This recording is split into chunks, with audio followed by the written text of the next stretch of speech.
The word inventor is generally linked to adults. Yet, across U.S. history, many Americans under 21 have researched, designed, and developed amazing innovations.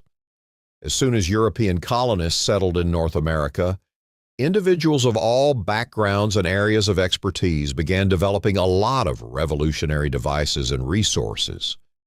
They bettered pre-existing items or produced wholly original ideas that upgraded technology, bettered society, and considerably bettered people's lives. Though not as well known as their adult counterparts, many youths were also transforming the U.S. with their ideas. Here are 5 adolescents who developed their innovations at an early age and then went on to create new ideas as adults. 1. Margaret Eloise Knight. Hailing from York, Maine during 1838, Margaret Eloise Mattie Knight enjoyed inventing fresh devices. She constantly tinkered using carpentry implements rather than toys and constructed odd kites plus toboggans for her siblings. Knight stated once that dolls never fascinated her. She failed to grasp the point of hugging rigid china dolls featuring expressionless countenances. Knight's father suddenly died when she was 12 years old, and she began labor at a cotton mill to financially help her family. Soon, she actually began utilizing her self-acquired engineering expertise. This represented the start of the American Industrial Revolution when goods were being manufactured by machines rather than by hand. Fabric plants during that period failed to observe specified safety rules and proved highly hazardous. Numerous employees, encompassing little kids, frequently suffered grave harm absent any worker regulations. After Knight truly witnessed a metal-ended section of a yarn shuttle launch from a loom with great velocity and stab a worker, she promptly concentrated on her initial creation. She created a shuttle stopping mechanism which safeguarded employees against stray components. This advance soon became standard for lots of textile factories everywhere. Since she was too young to grasp the patent system, Knight never gained payment for her invention. Yet, she corrected that error through later creations. During the mid-1860s, Knight began employment at the Columbia Paper Bag Company in Springfield, Massachusetts. Until the start of the 1900s, folks transported their individual belongings inside holders like wicker baskets plus burlap sacks. With the increase of manufacturing, companies began mass-producing paper bags. These bags, however, formed V-shaped paper cones that failed to carry many products. From her job at the paper mill, Knight once more spotted extra options to upgrade the present manufacturing procedures. Her recently created automatic setup not merely supplied sliced plus creased paper, yet further expanded, plus flattened the base of the sack. The fresh method considerably improved appearance plus consistency. The useful level-based sacks proved far simpler to fill plus contained far greater quantities. Comparable bags are still utilized today to carry groceries or, in a smaller size, for packing lunches. On this occasion, Knight sought a patent. Yet Charles Annan, a worker in the machine shop, claimed the concept was his. When the pair proceeded to court, he declared that a lady could never possibly comprehend the mechanical difficulties of the apparatus. Knight exhibited her first sketches to the judge and rapidly won the lawsuit.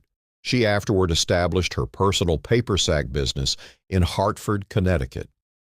In her lifetime, Knight patented over 25 items, including a machine that cut soles for shoes to a true compound rotary engine. In her 1914 obituary, she was termed the female Thomas Edison. 2. Samuel Caldwell. Colt, creating the world's best-known firearm. Samuel Caldwell Colt entered the world in Hartford, Connecticut in 1814.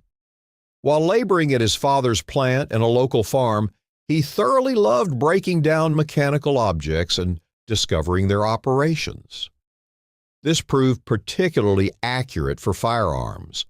Colt promptly started examining every resource he could discover regarding guns and gunpowders, while enjoying amazing his buddies with fireworks and submerged detonations. During his teen years, he started testing a novel kind of revolver capable of firing 6 rounds successively without reloading. This constituted a big improvement beyond the existing gun, having merely 1 or 2 barrels. He obtained a patent on this freshly made revolving cylinder handgun in 1836. From that moment onward, the name Colt grew firmly connected with the expression firearms. Yet, this amounted to merely one explanation for why Samuel Colt's name remains so renowned all through history. He launched a manufacturing facility and emerged as one of the initial American operations to build firearms with interchangeable pieces. This technique permits one component to adapt into many assorted machines. It substantially raises productivity by decreasing the hours and ability demanded for construction. Interchangeability constitutes a vital past progress, which has afterward aided lots of fields. Over time, Colt in reality developed 15 separate revolver designs, the weapons initially linked to American settlement in the West. As time passed, they turned into a vital necessity for U.S. Armed Forces campaigns extending from the Mexican-American War in 1845 and onward to WW1 and WWII. At the outset of the Civil War in 1861, Colt rapidly concentrated on the Union Army's demands. The most potent firearms were the .36 caliber M1861 Navy revolver, which switched from a round to an octagonal barrel, along with the famous M1860 Army revolver. Today, the Colt Manufacturing Company in West Hartford, Connecticut, goes on manufacturing handguns, revolvers, and rifles. 3. Francis William Epperson, producing a frozen treat on a stick. Occasionally, creators invest lots of years developing and applying their fresh items or methods. At other moments, advances happen during an extremely short span or even by accident and emerge without the creator considering the object at all. Francis William Frank Epperson from Oakland, California was merely 11 years old in 1905 when he unintentionally produced a new chilled treat. For a bite, he had combined some sugary soda mix and water inside a cup. By luck, he left the beverage along with a wooden mixer on an outdoor surface all night. It was a chilly night, and Epperson discovered a delight ready for him the next morning. Here stood a flawless instance of a surprising creation. Epperson named his fresh bite Episcopal, and it rapidly turned into a success. Initially, he marketed the fresh mixture around his local area and at the shore. He at last obtained a patent in 1925. His kids persuaded him to suitably name the bite a popsicle. Epperson transferred the rights to his patent to the Joe Low Company in New York, and the Chill Sweet rapidly turned into a countrywide success. The initial popsicles were lone treats on wooden birch rods, each marketed for merely 5 cents. Afterward, the firm started placing the chilled pleasure on 2 rods so kids could divide them with one another. The firm was transferred several further times and finally became part of Good Humor, Ice Cream, and Treats. As time passed, the popsicles grew into fudgicles, dreamcycles, and creamsicles. Additionally, other firms named them different titles like Fruit Bars and Ice Pops. Yet, the word popsicle keeps being employed in a general way like Kleenex and Xerox. Hundreds of millions of these popsicles are relished every year with 30-plus tastes. The total top seller is orange. 4. Chester Greenwood, protecting human ears. Against the colds, human ears have long been sensitive to harsh cold, but the earmuffs commonly worn in cold weather were not developed until the late 1800s. Earmuffs are made up of a strap or band that fits across the head with a cushion or cup at each end to protect the ears. In 1873, while ice skating in Farmington, Maine, 15-year-old Chester Greenwood came up with a new method to keep his ears warm.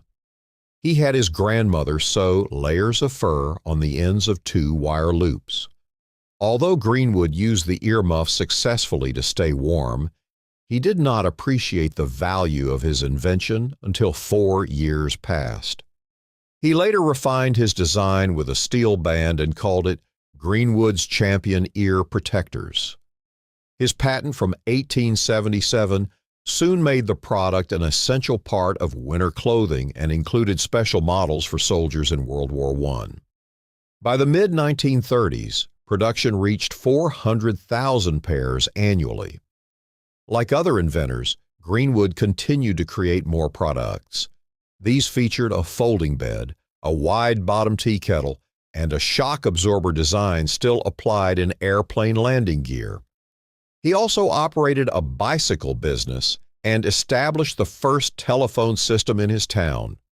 Greenwood gained the title Inventor for the Ordinary Man, and Farmington became known as the earmuff capital of the world. Today, the historic Greenwood and Company building remains in his hometown, and the community celebrates with the annual Chester Greenwood Day Parade and events. 5. Benjamin Franklin, serving as an inventor and statesman. Compiling a list of young inventors is impossible without Benjamin Franklin, considered one of America's most famous creators. Actually, this important statesman revealed his very first invention in 1717, at only 11 years of age. Of all things, he came up with swimming fins.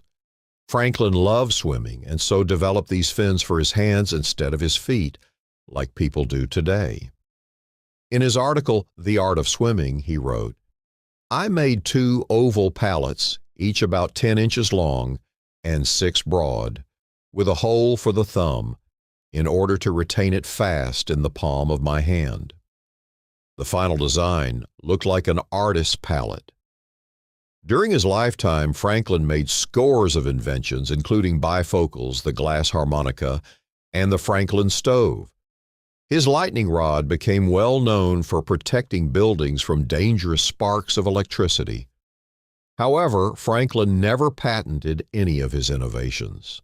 He said the items should be used freely by everyone.